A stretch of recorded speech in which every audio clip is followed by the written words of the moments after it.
Hello friends, welcome to my another blog video. আজকে যাচ্ছি আমরা একটা জায়গায়। আমরা যাচ্ছি বীরভূম জেলার শান্তিনিকেতনে। শান্তিনিকেতন কথাটা শুনলেই মনের মধ্যে কেমন যেন একটা হয়ে ওঠে বাঙালিদের, কারণ এখানে তো অনেক স্মৃতি রয়ে গেছে রবীন্দ্রনাথ ঠাকুরের। মূলত শান্তিনিকেতনের পৌষ মেলার উদ্দেশ্যে বেরিয়েছি। আজ 27শে ডিসেম্বর সকাল সকাল চলে আসলাম গাজল স্টেশনে। এখান থেকে আমরা ট্রেন ধরে যাব বোলপুর। আমাদের ট্রেন ছিল 7টা 2 মিনিটে। ডিসেম্বর মাস, তাই বাইরে এত কুয়াশা।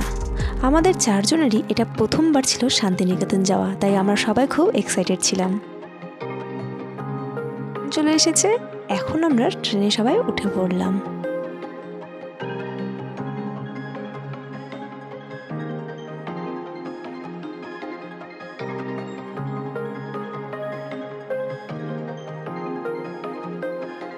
আমাদের গন্তব্যস্থলে বোলপুর।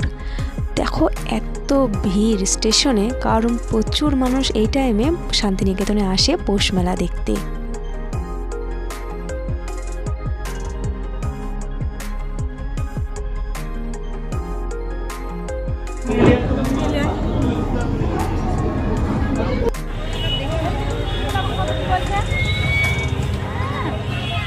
এরপর আমরা এখানে একটা রুম ভাড়া করেছিলাম এবং রাতে এসেছিলাম আমরা পৌষ মেলা দেখতে।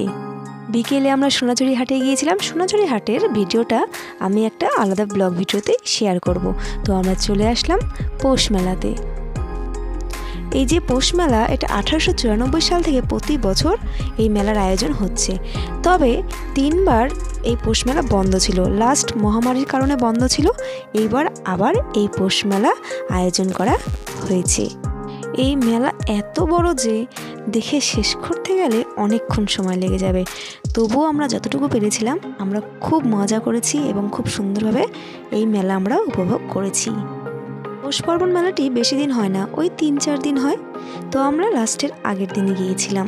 এত মানুষের ঢল নেমেছে, জাস্ট ভাবা যায় না।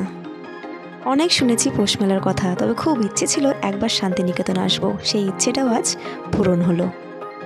তো বড় বড় নাগরদোলা দেখে তো জাস্ট মাথাটাই ঘুরে যাচ্ছে। এত ভিড় ছিল যে সেইভাবে ভিডিও করে ওঠা হয়নি।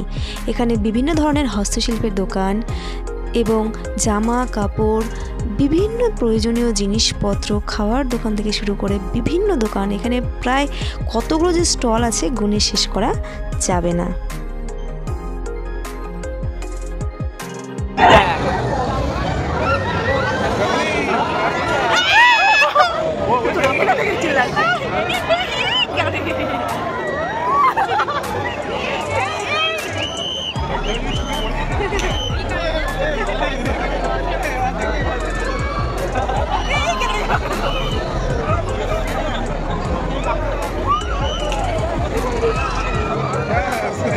এটা ছিল শান্তিনিকেতনে আমাদের ফার্স্ট ডে। সেকেন্ড ডেতে আমরা কী করলাম সেটা শেয়ার করব পরের একটা ব্লগ ভিডিওতে। ততক্ষণ তোমরা ভালো থেকো, সুস্থ থেকো, টাটা, বাই বাই।